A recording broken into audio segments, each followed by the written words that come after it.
Esse é o F5, um podcast feito para recarregar nossa vida espiritual e, claro, uma ótima desculpa para bater aquele papo com os amigos. Eu sou a Tice, não estou sozinha e queria que a galera se apresentasse. Fala, meu povo, tudo bem? Eu não sou o Leonardo Gonçalves, mas... Livre sou. Livre sou.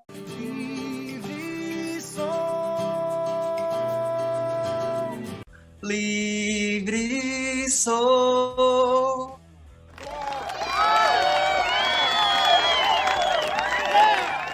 Pronto, já perceberam que eu não sou mesmo Leonardo Gonçalves. Meu nome é Makel. Vamos juntos. Eu sou a Ariane. Dizem que a liberdade da gente começa onde a do outro termina. Será? Olá, meu povo. Aqui é Débora. E em tempos de lockdown, se você está nos ouvindo depois das 8 da noite, você deveria estar em casa. É verdade, Débora. O Brasil está em lockdown, mas graças ao F5, agora você que está nos ouvindo vai poder ter uns minutinhos de liberdade. Aqui fala Alisson, é uma alegria participar com vocês desses momentos especiais.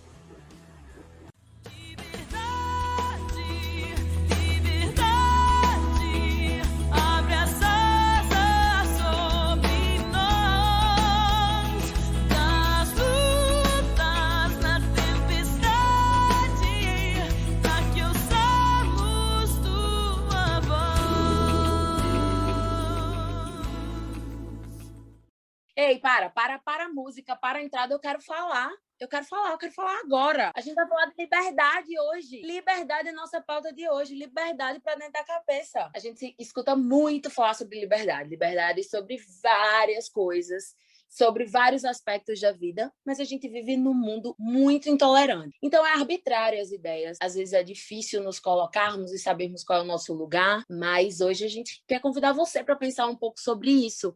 Pensar um pouco sobre liberdade religiosa, o que isso significa, como isso impacta a nossa vida. Para bater esse papo, essa galera hoje está aqui comigo e, como sempre, eu vou encher eles de perguntas e eles vão se virar aí para responder, né? Porque, afinal, somos livres, né? Será que vocês vão dizer assim, livre para responder sim ou não? Espero que não, tá? Espero que vocês respondam de boas. E para começar, eu quero fazer uma pergunta para o nosso convidado de hoje, o Alisson. Muito obrigado por estar aqui com a gente. Eu acho que todo mundo admira muito você, gosta muito de você. E a gente quer começar o programa de hoje perguntando o que é liberdade religiosa, né?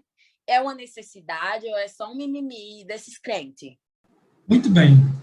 Vamos lá, vamos analisar aí o que vem a ser a liberdade religiosa, né?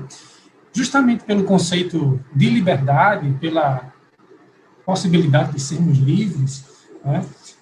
Realmente, isso acontecem muitos conceitos, muitas interpretações, muitas visões. Eu posso trazer algumas para a gente começar aqui, mas tem duas que são fundamentais. Eu sou advogado, como você sabe, e na definição jurídica, a liberdade é um direito humano. Né? Ela consta aí nos documentos mais antigos que a gente possa imaginar. Pela nossa visão bíblica, o homem foi criado livre, é inerente à condição da criação humana, mas a gente olha, por exemplo, a Declaração Universal dos Direitos Humanos, a Declaração da Unesco, organismos internacionais reconhecendo a liberdade como sendo um direito inerente ao homem. A nossa Constituição, ela fala da liberdade religiosa, da liberdade de crença, no seu artigo 5º, que fala das garantias fundamentais, é um artigo muito especial da nossa Constituição, mas fala também sobre religião e garante esse tipo de liberdade, em especial, em pelo menos 5 aspectos: na vida militar, na liberdade que as organizações, as pessoas têm para fazer o seu culto, na escola, na família. A liberdade, então, ela é um conceito muito amplo. Ela, no aspecto do direito, ela é uma garantia que é inerente ao homem. E a gente também vê o aspecto bíblico disso, não é? Cada povo, cada cultura analisa de uma forma a liberdade, mas imagine, por exemplo, para a gente continuar conversando aqui nessa introdução, existem várias manifestações culturais e legais a respeito desse conceito. Por exemplo, você tem estados que são estados religiosos, cuja a Constituição é a doutrina religiosa daquele país. Então, é impossível mudar de religião. Se você mudar de religião, se você pensar diferente, você não é só um desertor religioso, você pode ser um criminoso, pode ser um inimigo do Estado. Existem também estados que têm religião oficial, que você pode até exercer outra religião, mas praticar, pensar, crer, mas existe uma que é oficial e tem apoio do governo. Imagina isso. E existe também a situação da religião da maioria. Então, no Brasil, por exemplo, nós temos uma maioria cristã, temos uma maioria católica, uma maioria cristã. Imagine que na nossa Constituição de 1824, a religião católica apostólica romana era a religião oficial do Império. E era permitido que as pessoas fizessem cultos religiosos de outras religiões, mas na sua casa ou em ambientes, casas próprias para o culto, mas que não tivesse nem sequer aparência de templo e de religião. Hoje a gente analisa isso e parece muito estranho para a nossa cultura, mas tem lugares que não é assim. E a gente já viveu essa realidade no Brasil. Quando a gente olha para a Bíblia, a gente vê que a liberdade ela também é inerente, assim como para o direito, nos direitos humanos é inerente ao homem. Quando a gente olha para a Bíblia, a gente vê a liberdade como algo inerente à missão de Cristo. Gálatas 5:1 diz que foi para a liberdade que Cristo nos libertou. Isaías 61, primeiro verso, há uma manifestação profética ali sobre o Messias, em que se diz que Cristo veio para proclamar a libertação aos cativos e pôr em liberdade os algemados. E o apóstolo Paulo, falando do tema da liberdade, no livro de Romanos, 3 vezes ele cita, de maneira muito bela, o conceito bíblico da liberdade. Romanos 8, 1 e 2 fala da liberdade no sentido da liberdade da condenação. Livres da condenação, isso é justificação. Ele fala também do processo de santificação, isso é a liberdade da influência do pecado sobre a nossa vida. E no capítulo 5, versículo 9 e 10, ele fala da liberdade da presença do pecado. Vai ter um momento que a gente vai ser livre da presença, da influência e da condenação do pecado, da glorificação. Então, perceba que a liberdade, ela perpassa a missão de Cristo, ela é um conceito amplo, tem a ver com a interpretação que os povos fazem a respeito do que querem para a sua sociedade, e no direito também é um amparo, tem amparo muito legal, muito grande, muito amplo, profundo, um amparo constitucional. Essas palavras iniciais aí podem ser aplicadas como um conceito, ou como uma diretriz, né? A gente pode apontar essa fala como o início aí de um conceito de liberdade religiosa, que é muito amplo, e pelo tema não pode ser fechado. E isso é muito bonito. A liberdade religiosa só é... E assim, eu pensando um pouco a respeito disso, Tice falou no começo, né, sobre ser mimimi ou é algo sério. Na verdade, existe uma ONG, a ONG Portas Abertas. Essa ONG traz um dado bem alarmante, assim, por exemplo, que 260 milhões de cristãos hoje são perseguidos agora. É um número muito alto, 260 milhões ao redor do mundo são perseguidos, são ameaçados, presos, torturados e até mortos, sim, realmente mortos por causa da crença que tem, né? Então, estou falando só do cristianismo, né? Imagino que em outras religiões também aconteça o mesmo. Então, essa intolerância é algo muito sério, que realmente ceifa a vida de muitas pessoas. Então, a gente não pode, de maneira alguma, considerar isso um mimimi. É algo sério. Para além disso, né, que algo extremamente grave, uma pessoa morrer, né, ser assassinada por causa de sua crença. A gente tem vários problemas no nosso dia a dia hoje que esbarram com esse direito à liberdade religiosa. Então, a gente precisa realmente, nós que somos adventistas, temos uma crença diferente da grande maioria dos cristãos, nosso dia a dia a gente enfrenta barreiras e a gente precisa pensar sobre isso. E acho que o episódio de hoje é muito importante para a gente aprender o que é, como promover, até como nos portar em relação a isso, né? Com certeza, Marco. Pensando muito nessa questão que você falou, né? Não só da nossa religião, como também dos outros, né? A liberdade religiosa, principalmente considerando, né, o Estado. As pessoas falam sempre de um Estado laico, mas o Estado laico não implica, né, em ser contra a religião. Pelo contrário, é justamente nos dá o direito de exercer aquela religião que nós cremos, né, que professamos a fé.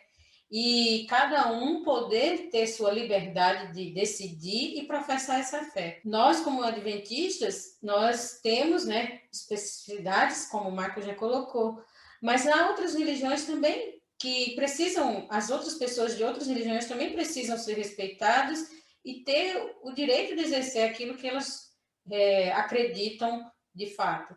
Essa é uma via de mão dupla, né? Um respeito mútuo, uma consideração mútua dentro do direito, né? De ter sua consciência de fé. Eu acho que no Brasil, falando, Ariane, sobre essa diversidade religiosa, né? Marco deu o exemplo dos cristãos, a perseguição e do número de mortos que existem ao redor do mundo, né? Mas acho que no Brasil a gente também tem as religiões que vêm da África, né? Essas religiões que nós pouco conhecemos e que geralmente as pessoas também são intolerantes, né? E isso é muito perigoso, porque se a gente está falando em liberdade religiosa, a gente precisa pensar dela de uma forma global para que todos possam exercer, né, sua fé, por mais que ela seja diferente da minha. Como vocês já falaram, o Alisson e o Michael também, Deus nos deu essa liberdade, né? O Deus que nós cremos, a Bíblia, que é o nosso manual de conduta, ele nos ensina o tempo todo essa questão de sermos livres. Então, acho que essa é uma pauta muito importante, não só para os adventistas, né? Porque a gente tem uma questão muito específica do sábado, mas também para outras religiões que sofrem preconceito no dia a dia, na escola, na forma que se veste. E eu acho que isso ainda é um problema aqui no Brasil, por exemplo. Vendo o que vocês estão comentando aí, eu estava fazendo uma pesquisa breve, né? E eu percebi que a nossa igreja ela se preocupa muito com essa questão da liberdade religiosa, né? Na verdade, a nossa igreja despertou para esse tema em 1889. A partir daí, foram criadas a Associação Internacional de Liberdade Religiosa. A gente tem um braço aqui na divisão sul-americana, né? Também em mais de 80 países, se não me engano.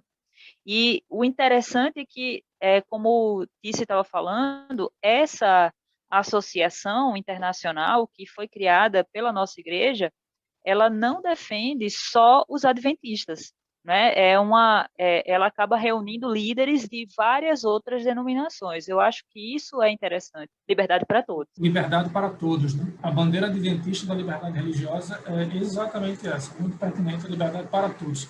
Se for só para a gente, ou só para um, só para outro, não funciona, não é para ninguém. Na tolerância, né? Da hostilidade do Brasil, tem uma outra instituição também muito interessante, você citou uma ONG, eu inclusive sigo no Instagram, o perfil deles, Portas Abertas Brasil, mas tem a Pew Research Center também, um organismo internacional que faz pesquisas no mundo inteiro e sobre a liberdade é um tema forte deles. E nas análises do Brasil, para você ver essa situação nossa, em 2007 o Brasil era classificado como um país com índice baixo de intolerância religiosa. Isso geralmente está ligado também a questões culturais, étnicas, raciais, isso é muito forte. Em 2011, a gente já foi classificado mundialmente como sendo um país com índice moderado de intolerância religiosa. E em 2018, a partir de 2018, nós somos classificados como um país com índice alto de hostilidade social em razão de religião. E a gente percebe o clima de polarização que a gente vive, né? Polarização de tudo, e ver como as coisas vão se conformando, e a gente tem que ter muito cuidado, porque é muito sutil. Quando você menos espera, o estrago já é grande. Parece que nós vivemos uma síndrome de Narciso, né? Que ele abomina tudo que não é espelho. Se não é como ele, não serve. Se não é do jeito dele, não serve, né? Então, parece que a sociedade está sofrendo desse mal. Pois é, e em 2019, 2020, essa questão da liberdade religiosa como lei teve um marco muito importante, né? Para nós, inclusive, já que a lei afeta diretamente nós que somos guardadores, observadores do sábado, como você queira chamar. Então, assim, como essa decisão que envolve a gente fala um estado laico, e ao mesmo tempo a gente tem uma lei que nos protege, né? Como essa decisão afeta a nossa fé, o que ela traz para nós, para nossa realidade, dentro da nossa crença. De fato, 2019 e 2020 são 2 anos marcantes para a liberdade religiosa no Brasil. No início de 2019, a gente teve a aprovação, a publicação de uma lei, é a Lei 13.796, que, na verdade, é uma lei que altera a LDB. A LDB é a Lei de Diretrizes e Bases da Educação, e ela foi alterada através dessa lei que eu citei antes, e foi criado, veja só que coisa, o artigo 7A. Além de ser o 7, ainda foi o 7A. E esse artigo, que foi acrescentado na Lei de Diretrizes e Bases da Educação, ela determina, ela disciplina o direito à liberdade religiosa no aspecto educacional, que já foi consagrado pela Constituição. Mas a Constituição, interessante quando você olha a Constituição, sempre que ela fala de liberdade religiosa, ela vai dizer assim, por exemplo, o artigo 5º diz: é inviolável a liberdade de consciência e crença na forma da lei.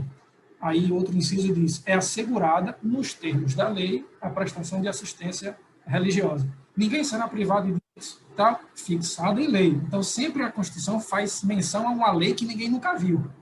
É isso que eu ia dizer. Eu ia perguntar, na verdade, essa lei não existia até 2019, é isso? Exatamente. E até hoje, ela não existe de maneira ampla, porque, perceba, a lei de 2019, ela altera um diploma legal que abarca a área educacional. A LDB se aplica para a educação. E o artigo 7º, que foi 7º-A, que foi incluído na LDB em razão da Lei 13.796 de 2019, ela diz, por exemplo, que fica assegurado qualquer aluno de qualquer instituição pública ou privada, em qualquer nível, o exercício de liberdade de consciência e crença, mediante prévio e motivado requerimento. Ou seja, você tem que, antes da hora da prova, antes de ir para a recuperação, antes da prova final, antes de reprovar, logo no começo, você sabe que vai ter alguma dificuldade com algum aspecto do seu curso aí que choca com a sua crença religiosa. Para a gente, para nós adventistas, o sábado, né? Aulas na sexta-noite, no sábado e tudo mais, tem que apresentar um requerimento motivado, demonstrando que você é membro de uma igreja, que você crê nisso, e é assegurado por essa lei que esse aluno vai ter uma das seguintes prestações alternativas, que a lei coloca como 2 básicas, mas não são só essas, né? Pode ser qualquer uma outra que seja adequada. Prova ou aula de reposição, ou um trabalho escrito, ou outra modalidade de pesquisa que substitua a atividade que o aluno perder.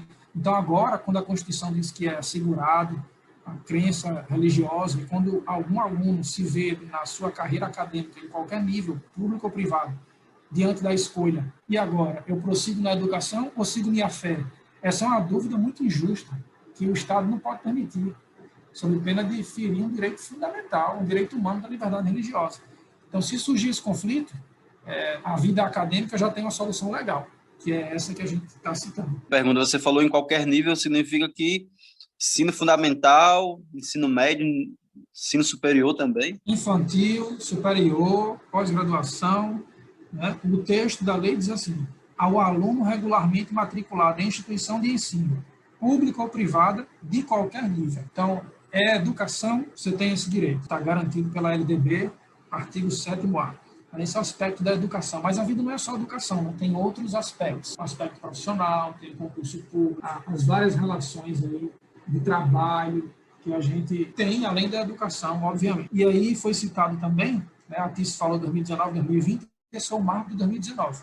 O marco de 2020 é o julgamento pelo STF, depois de anos de uma ação. Na verdade, são 2 julgamentos que foram tomados em conjunto, o julgamento de um recurso extraordinário e de um agravo em um recurso extraordinário. Ou seja, uma discussão chegou na justiça e foi subindo de nível do 1º grau para o tribunal estadual, para o STF, e chegou a uma conclusão, eles chegaram a uma conclusão final. O interessante desses 2 julgamentos, um é referente ao caso de Geismário Silva dos Santos, relativo a concurso público, e o segundo caso era referente a Margarete da Silva Mateus, relacionada a emprego público.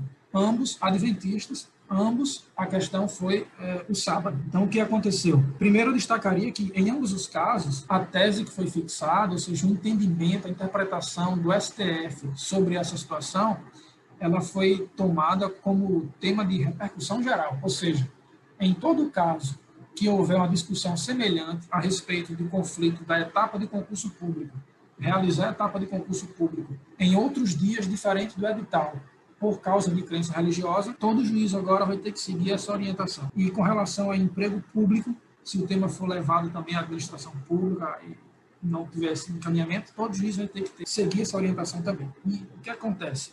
No caso dos concursos públicos, o STF diz que é possível a realização de etapas de concurso em datas e horários distintos do previsto no edital, porque algum candidato pode invocar a escusa de consciência, né, por motivo de crença religiosa. Diz, olha, se eu for fazer essa etapa da prova de concurso na sexta-noite, eu vou ferir minha crença religiosa. A administração pública, a organizadora do concurso, deve receber um requerimento também, prévio e fundamentado, e o STF entende que, desde que não haja um ônus desproporcional para a administração pública, que mantenha a igualdade de condição entre todos os candidatos, e que seja um pedido razoável, é possível, sim, alterar a data ou a etapa para algum candidato, que ele possa fazer aquela etapa num horário ou num dia diferente do fixado em edital. Isso é uma grande vitória também, judicial.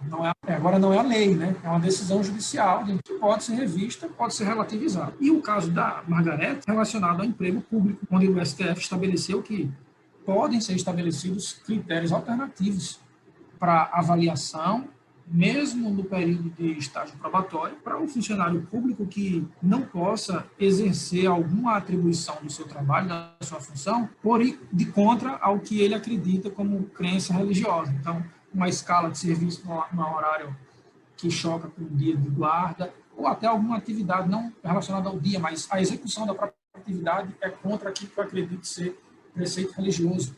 Então, se não houver desvirtuamento da função, se não acarretar um ônus desproporcional para a administração pública, se o pedido for razoável, a administração está vinculada, em ambos os casos, a receber o pedido e a responder com fundamentação. Esse é um detalhe, né? Porque se só fosse responder, estava fácil, né? Responder sim ou não é fácil, mas a decisão vincula a administração a uma resposta fundamentada.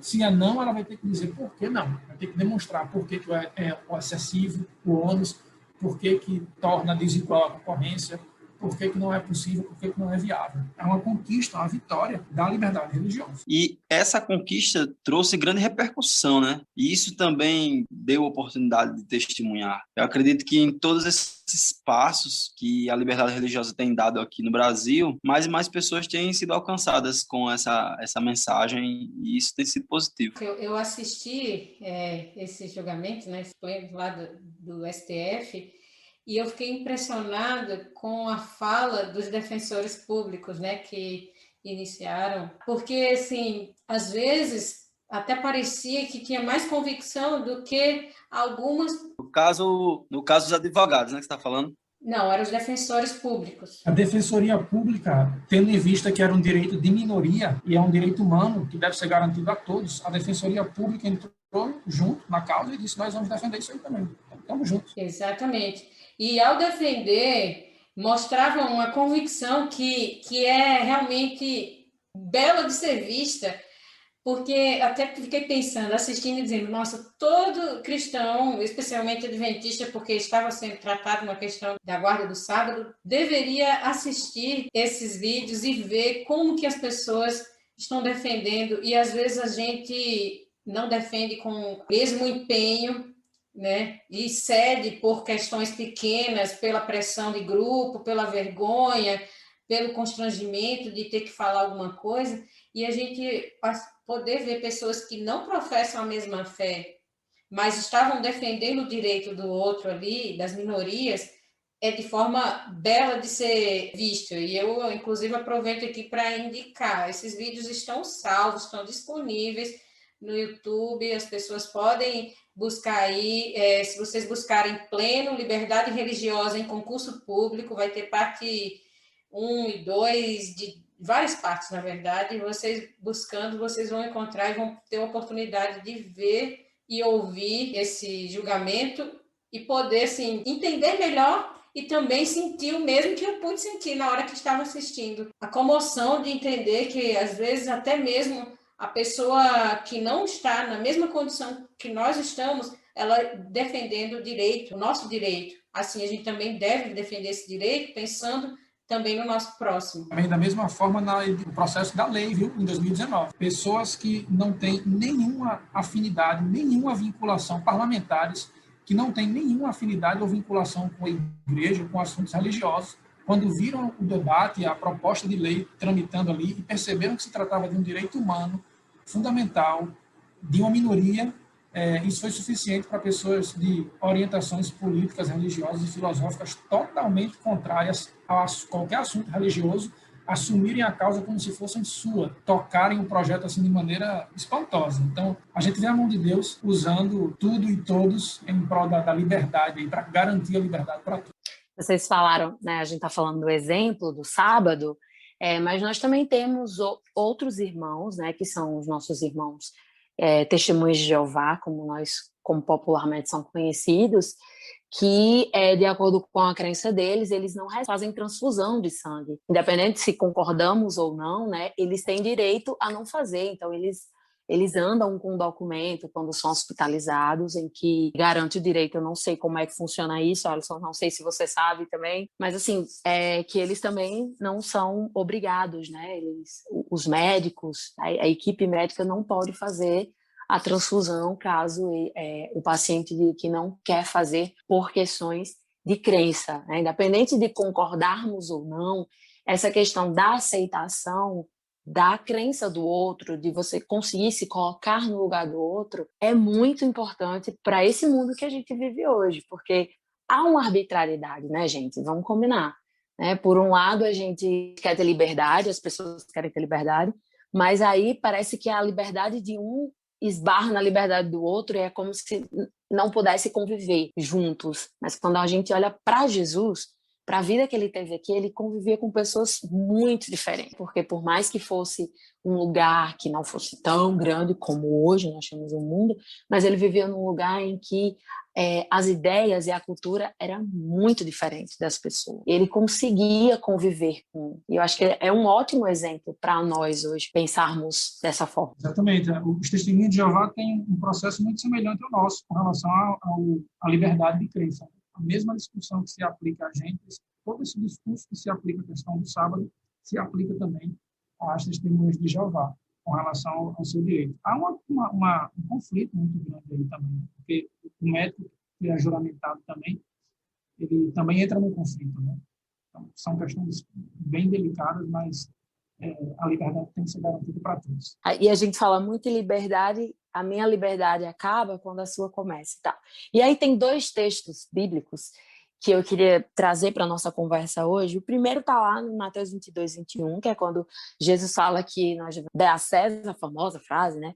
Dá a César o que é de César, Deus o que é de Deus. E em Atos 5, 29, nós temos Paulo falando sobre a obediência primeiro a Deus, né? Então, assim, pensando nesse contexto do nosso limite, se tem limite, como funciona esse limite, como é que a gente aplica isso à liberdade religiosa? Como isso deve ser respeitado? Como é que a gente traz esse contexto bíblico para a nossa realidade? Porque parece que está muito longe, né? Mas aí quando a gente começa a conviver com as diferenças e essa polarização, inclusive, que o Alisson falou, estamos vivendo hoje no Brasil, acho que no mundo também, mas no Brasil de forma muito escancarada. Como é que a gente entende? Qual é o limite? Existe um limite da liberdade religiosa onde a gente pode ir, onde a gente não pode ir? Como é esse terreno? Muito bem, Tícia. Eu gosto muito dessa abordagem aí, dessa discussão.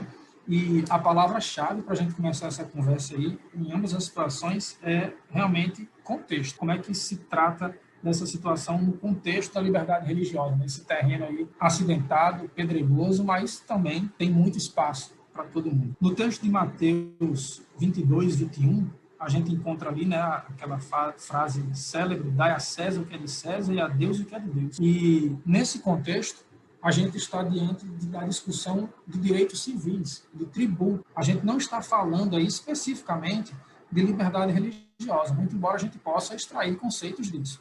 O contexto ali é da cilada, né? Os fariseus queriam pegar Jesus pela palavra, perguntando a ele se deveria pagar imposto ou não. Se ele dissesse que deveria pagar imposto, ele estaria em maus lençóis perante a comunidade judaica. Se ele dissesse que não tinha que pagar imposto, ele estaria em maus lençóis perante Roma. Ele seria um subversivo, né? Quando a gente vê esse contexto, a gente está vendo a resposta de Jesus dizendo a César o que é de César, Deus o que é de Deus. A gente poderia dizer assim, seja um bom cidadão, ainda que a lei, ainda que a justiça seja falha, cumpra a parte que lhe corresponde enquanto bom cidadão.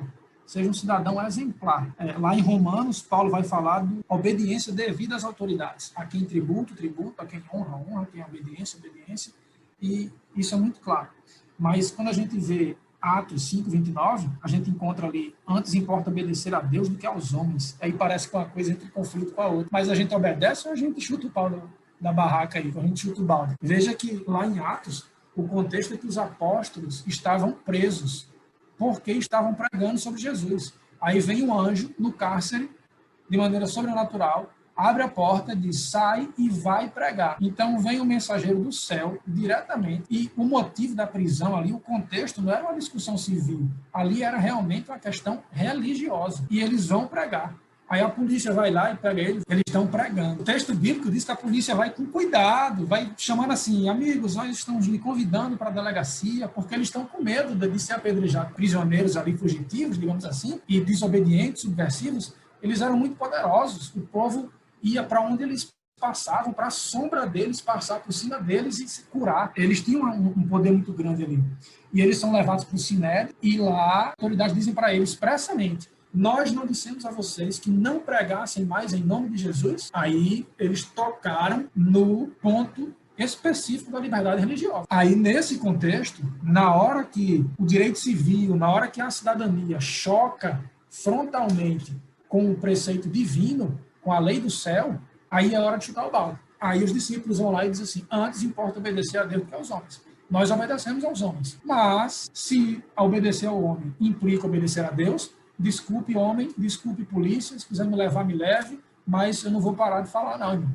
Eu vou pregar. Então, eu acho que esse é o contexto, né? Então, veja que a nossa liberdade continua enquanto a minha existir em harmonia com a sua. Se a minha precisar acabar para começar a sua, essa liberdade aí, ela é fraca, ela é fajuta, não existe. É fake. A liberdade ela só é plena quando ela é para todos. Existem princípios, existem contextos legais, civis, que limitam algumas práticas. A gente está vivendo isso hoje. A gente está vivendo um lockdown em que vários lugares, eu falo de Recife hoje, e aqui as igrejas estão fechadas nos finais de semana. Mas não foi proibido pregar, não foi proibido deixar de falar no nome de Jesus, não foi proibido fazer um estudo bíblico, classe bíblica, bombando o evangelismo, a pregação corre solta. Mas naquele contexto não, foi dito, é proibido falar no nome de Jesus. Aí é hora de chutar o balde. Hoje o pessoal confunde, e quando se fala em lockdown, aí o pessoal acha que você está querendo calar a boca do religioso, do cristão. Eu vi isso essa semana, inclusive, alguém falando isso num momento seríssimo, falando que isso tudo é para calar os cristãos e ninguém está proibido de pregar. Não é? Tanto é que hoje... Usando uma situação fora do contexto com um pretexto, né? Exatamente, eu fiquei abismada, sabe, assim, e continuo abismada com o que está acontecendo hoje, né? Eu faria uma ressalva aí, Débora. Eu não acredito, de fato, que a pandemia, a gente não pode interpretar dessa forma, não, o lockdown. Eu não duvido que existe muita gente e que o próprio Satanás usa dessa desgraça para fazer calar o povo de Deus. É óbvio, não tenho dúvida. Agora, a gente não pode confundir as coisas. Você tem uma limitação aí? É óbvio que tem. Então, eu faria esse ponto, para a gente não cair nem no extremo de fecha tudo e todo mundo para de falar e acabou esse silêncio, é um extremo. E outro extremo é, o governador está representando o Satanás quando ele manda fechar as igrejas. Nem sempre, ele está preocupado com a saúde do povo. Então, a gente tem que ponderar bem isso. Eu concordo, doutor, eu concordo. Acho que a gente tem que ter moderação nisso aí. Até porque, assim, a gente tem uma propensão, na verdade, a nossa igreja acredita que a questão da liberdade religiosa, ela tem um quê profético, né? Existe uma ligação entre liberdade religiosa e profecia com relação ao remanescente, né, nos últimos dias, mas a gente sabe também o perigo que é a igreja se unir ao Estado. Seria, por exemplo, isso, e como existe uma tentativa também de alguns grupos, até cristãos, né, de tentar forçar essa união entre igreja e Estado para beneficiar uma religião ou outra, mas a gente só sabe que essa união ela é solo fértil para propagação de perseguição, né? E aí a gente realmente tem que tomar cuidado. Só exemplificando isso aí, quando foi discutido que ensino religioso deveria ser aplicado nas escolas públicas, por exemplo, nós fomos contra a imposição do ensino religioso cristão. É ensino religioso, ponto.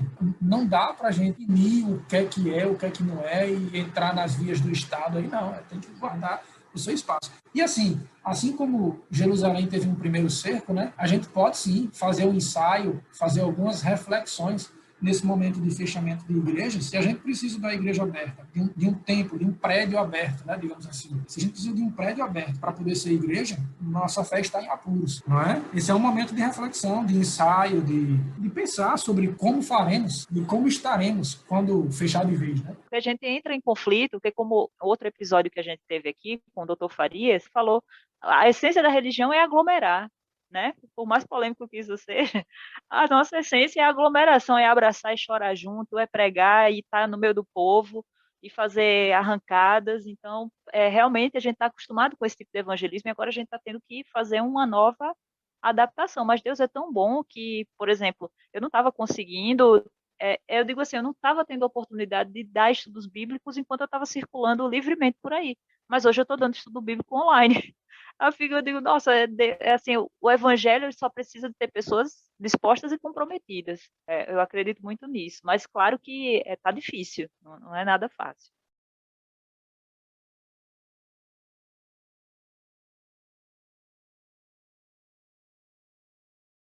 A gente está falando sobre um contexto de liberdade religiosa para todas as religiões, né, para as pessoas de várias crenças, mas hoje nós aqui, esse grupo está se reunido aqui para falar sobre isso, é cristão, nosso manual de fé é a Bíblia, e tem um texto maravilhoso que está lá em 2 Coríntios 5:20, que Paulo nos chama de embaixadores de Cristo. Então, assim, se a gente pensar, eu vou até ler o texto para vocês, ó. Diz assim, de sorte que somos embaixadores em nome de Cristo, como se Deus exortasse por nosso intermédio. Em nome de Cristo, pois rogamos que vos reconcilieis com Deus. Pensando nessa perspectiva de embaixadores de Cristo, né? Nesse lugar social, esse lugar ocupado pelos cristãos, né? Nós somos convocados como embaixadores. Qual é a postura que nós devemos ter diante das conquistas e dos desafios no campo da liberdade religiosa?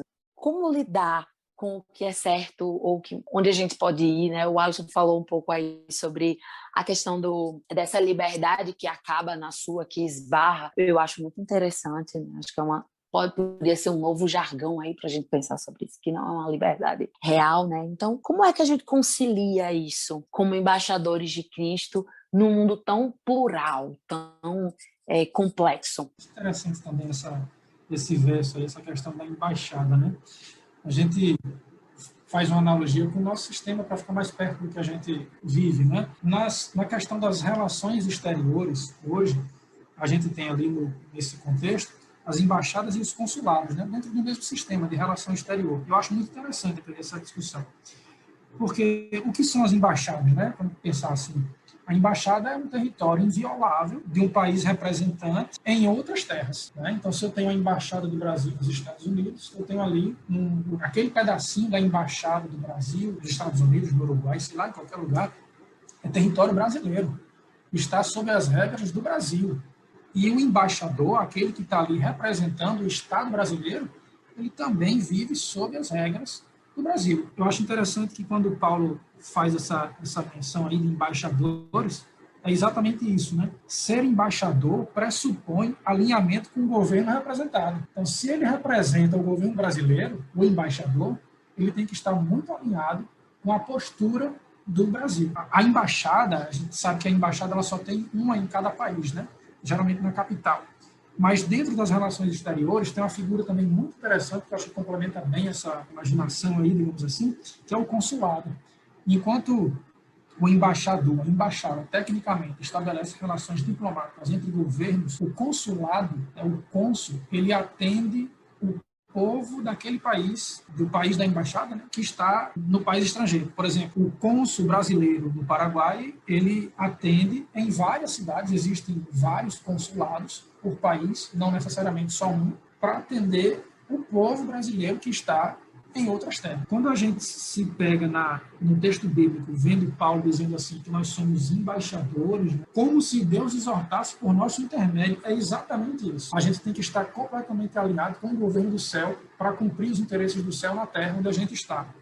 E quando a gente pensa assim, e a gente vai analisar as conquistas e os desafios da liberdade religiosa, a gente tem que ter em mente de maneira muito clara que essas vitórias não pertencem a nenhuma denominação religiosa, não pertencem a nenhum país. Essas vitórias pertencem ao céu. Se eu parto do pressuposto de que a liberdade é dom de Deus, é uma das bandeiras do governo dele, da liberdade, do livre-arbítrio, o Marco comentou no começo, a gente tem que estar muito alinhado com o governo do céu para poder representar bem na terra.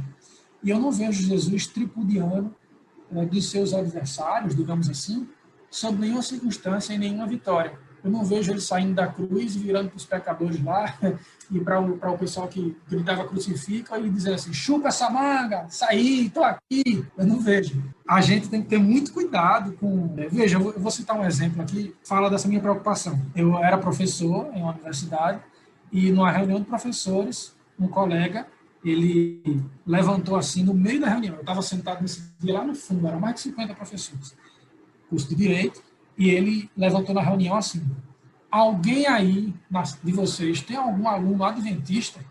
Aí eu disse, epa, já fiquei atento, né? Aí ele disse assim, a menina chegou para mim no final da aula, veio toda valente e disse, professor, você vai ter que marcar o dia de prova em outra data, porque eu sou adventista e eu não faço prova na sexta-noite. A galera começou a rir. Aí eu disse, vai dar ruim esse negócio aqui. E aí o professor disse, vocês já lidaram com esse, já tiveram que lidar com esse povo? É assim mesmo. Aí eu levantei a mão lá atrás e disse, professor, pois não, professor, eu disse, eu sou advogado da Igreja Adventista do Sétimo Dia e as instruções referentes à liberdade religiosa eu mesmo passo para toda essa turma. Aí todo mundo olhou para mim, né? É você que ensina essas loucuras aí. Eu disse, não, disse, professor, qual o período? O segundo período, disse, veja, vai ver, no primeiro período, o mar se abriu para ela assim, sem ela precisar fazer nada, talvez entendeu errado.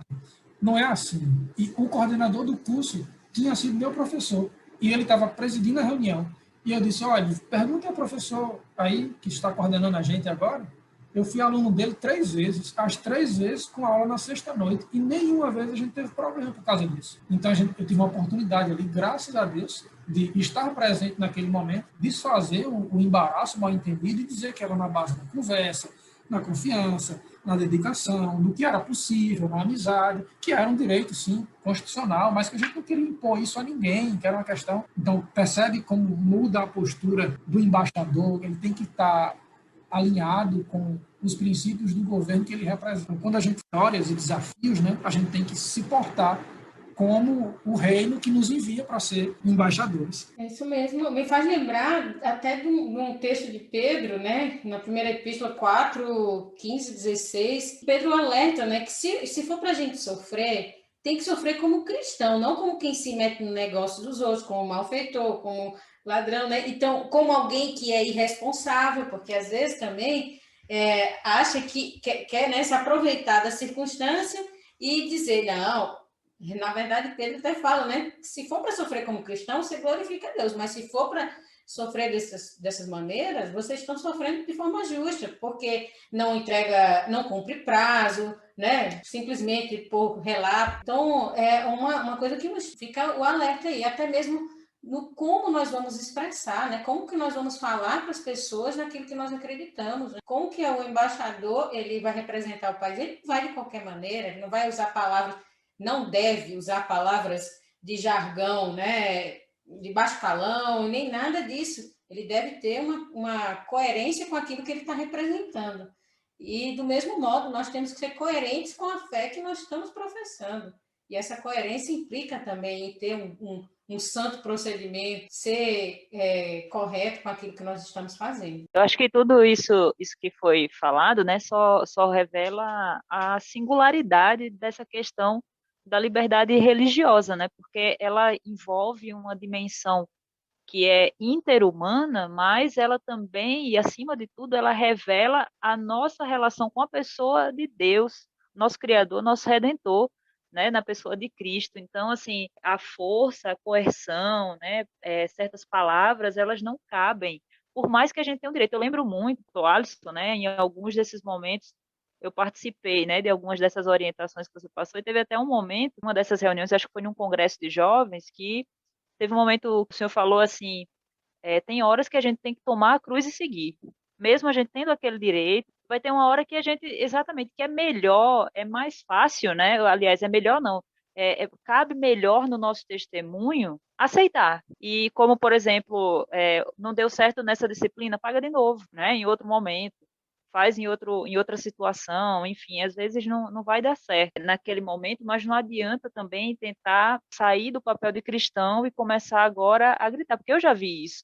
Uma vez eu fui fazer uma prova de Enem, naquela época que tinha que esperar, né, que tinha o confinamento e tudo mais, e teve um irmão nosso que ele perdeu completamente a linha e fez um escândalo horroroso, assim, eu fiquei morta de vergonha, porque eu sabia que a fiscal que estava lá no momento, ela também já estava perdendo a paciência e ela estava sendo grossa com a gente, né, mas ele conseguiu ser 3, 4, 5 vezes mais. Então, assim, para mim aquilo foi mostrou assim que tem horas que realmente, se é possível, se dá para carregar a cruz, se é uma coisa, é um ponto, né, que dá para a gente deixar para depois, é até melhor, né, do que a gente dar um mau testemunho e fazer algo que embarace o nome de Deus diante das outras pessoas. Sim, eu diria que a liberdade religiosa ela não traz só um direito a ser gozado, né? Ela traz também uma responsabilidade a ser cumprida, uma obrigação. Tem um preço, a liberdade religiosa tem um preço. Ela tem que ser sustentada da forma como ela é, para todos, né? Eu citaria a poesia do pastor Martin Niemöller, foi um pastor luterano alemão que lutou contra as atrocidades do nazismo. Tem um poema dele que até muito conhecido, me permitam citar para vocês aqui, ele diz assim: não sobrou ninguém. Primeiro levaram os comunistas, mas eu não me importei com isso, eu não era comunista. Em seguida, levaram os sociais-democratas, mas eu não me importei com isso, eu também não era social-democrata. Depois levaram os judeus, mas como eu não era judeu, não me importei com isso. Depois levaram os sindicalistas, mas eu não era sindicalista e não me importei com isso também. Depois levaram os católicos, mas como eu não era católico, também não me importei. Agora estão me levando, mas já é tarde. Não há ninguém para se importar com isso. É muito forte isso, né? Quando a gente defende a liberdade religiosa, tem uma postura, tem um processo, tem uma forma, não é só um conteúdo. É completo, né? É global. A gente precisa ficar atento com isso. E ela precisa ser solidária, né? Sim. Precisa ser compartilhada essa liberdade. Para todos. Tem uma forma de se expressar também. Não é só um direito que a gente pode reclamar. Tem um preço por trás disso, né? Paulo fala: eu combati o bom combate, completei a carreira e guardei a fé. É um processo complexo esse. Combati o bom combate, não foi qualquer combate. Tem uma forma de se combater. Se você é embaixador do reino de Deus, o reino de Deus tem seus métodos. Não tem só os seus direitos, tem as suas obrigações. Grandes direitos, né, trazem grandes responsabilidades. Então, gente, a conversa está muito boa, acho que a gente ficaria aqui por horas. Mas, para finalizar, não é muitas informações maravilhosas. Acho que se você está ouvindo o episódio de hoje, você tem pessoas que precisam saber um pouco mais sobre isso. Você já manda o link. E para finalizar nosso bate-papo de hoje, eu queria que nossa bancada aconselhasse os jovens que querem ser fiéis às suas crenças, que acreditam e têm valores muito bem definidos. Qual o conselho que vocês dariam para que eles saibam lidar nessas situações, principalmente porque nós somos seres que vivemos em sociedade, vivemos sob leis? Como conciliar isso? Sabe que vai ter jovens muitos jovens, inclusive Marco deve lembrar quantos adolescentes, eu acho que quem é líder desbravador aí também, eu sei que o Alisson deve lembrar quantos jovens adolescentes a gente encontrou pelo caminho dessa jornada aí, que enfrentam problemas, por exemplo, com sábado, né, que tiveram oportunidades e que perderam porque acreditaram nisso. Como continuar fazendo isso?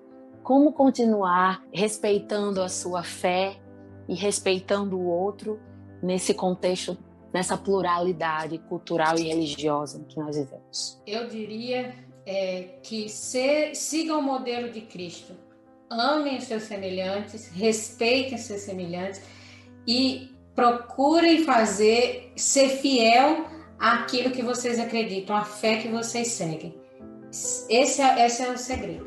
E eu quero dizer que a Ariane roubou minha fala mais uma vez. Protesto, porque tá um negócio complicado, sabe? Eu penso uma coisa, a Ariane vai lá e fala na minha frente. Mas dizendo a mesma coisa em outras palavras, eu acredito que o jovem ele precisa hoje decidir ser fiel a Deus, independente das circunstâncias, se vai ser favorável, se não será, se será compreendido, embora deva se esforçar ao máximo para ser compreendido, ainda que não seja, precisa decidir agora, em tempo de bonança, né, em tempos favoráveis, de ventos favoráveis, ser fiel, serei fiel. Esse é o primeiro ponto. E o segundo ponto é dê bom testemunho. Dê bom testemunho de sua fé, as oportunidades certamente vão surgir, não desanime com aquelas pessoas que não compreenderem a princípio, dê bom testemunho acima de tudo e seja um promotor da liberdade religiosa, pensando também nos outros, não apenas em si mesmo, não apenas na sua fé, nas suas crenças, mas existem crenças que você não concorda e essas outras pessoas também têm o mesmo direito que você de vivê-las, né? De vivê-las. Então, pense nisso. Seja fiel, dê bom testemunho, promova a liberdade religiosa também para os outros. É isso aí, não atropelar ninguém. Eu sempre falo para os meus alunos, né? Eu digo, conhecimento vocês têm e muito. Né? Eu estou falando dos meus alunos das escolas seculares, não da escola sabatina, mas eu sempre falo para eles, conhecimentos vocês têm, capacidade para se sobressair nos assuntos humanos, tem também, mas o que importa é você não querer passar por cima dos outros, e isso vai justamente com o que Michael e Ariane falou, é a questão do testemunho, né? Tentar seguir o modelo que é Cristo a todo momento, para que a gente não se perca, né, nos nossos problemas, a gente acabe não sendo enredado, e vocês, jovens, né, que estão ouvindo, não sejam enredados por questões pequenas aqui, questões menores. Existe um plano maior, existe um objetivo maior que Deus tem para nós, né, e para outras pessoas também. Então a gente tem que aprender a se respeitar. Respeito acima de tudo, testemunho também. Isso falou em desbravadores aí, né, adolescentes. Eu diria, então, cumpra fielmente a parte que lhe corresponde. A quem honra, honra, a quem tributo, tributo, a quem dever, obediência, obediência.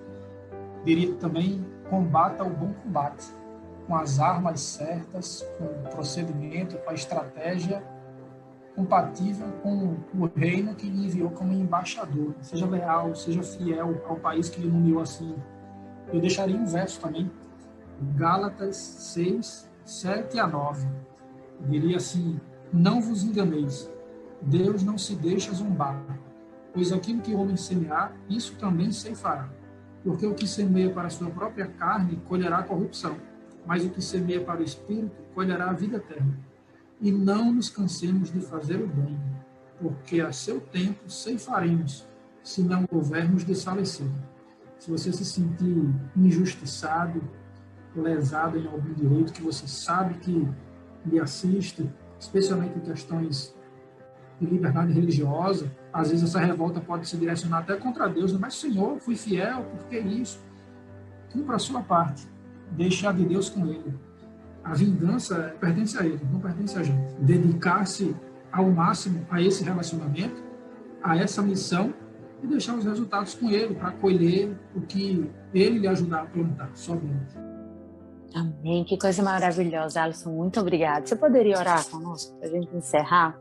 E antes de encerrar, eu só queria deixar um recado de um livro que eu li há um tempo atrás, de um psicólogo muito famoso chamado Daniel Goleman, e ele fala que para que a gente tenha empatia, nós precisamos ter atenção. Então, para que você entenda o outro, você precisa prestar atenção no outro.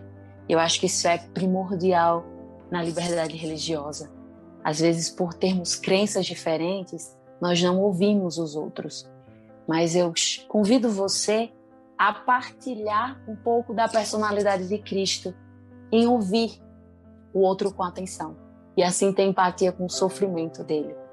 Seja qual for a crença, seja qual for o credo dele. Nós possamos aprender cada dia mais que a liberdade é um presente humano, que nós cremos que Deus nos deu e que você possa exercer e deixar que os outros exercitem também. Querido amado Deus, muito obrigado pelo livre-arbítrio. Muito obrigado porque o Senhor nos criou seres livres, com liberdade de expressão, de consciência, de crença. Nós agradecemos também porque no país onde vivemos nós podemos exercer isso livremente. Que nós sejamos embaixadores leais e fiéis do Reino. Nos ajude a representar o céu de maneira transparente, de maneira fiel e digna. Nos dê força também para o combate, para as lutas do dia a dia. Nos dê sabedoria para as melhores escolhas e para lutar com as armas certas pelo que temos direito, pelo que o Senhor nos deu. Que nenhum governo, que nenhum homem nos tire antes do tempo e muito menos pela nossa indolência, pela nossa inação. Nos ajude a sermos representantes fiéis de Cristo, a libertar das algemas os cativos, a libertar de todo tipo da opressão que o pecado impôs sobre nós.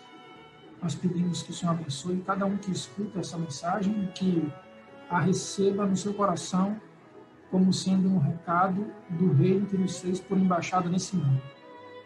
É por isso e por todos esses que nós pedimos e o fazemos confiados nos méritos de Cristo Jesus. Em nome do que oramos. Amém. Valeu, Alisson Galvão.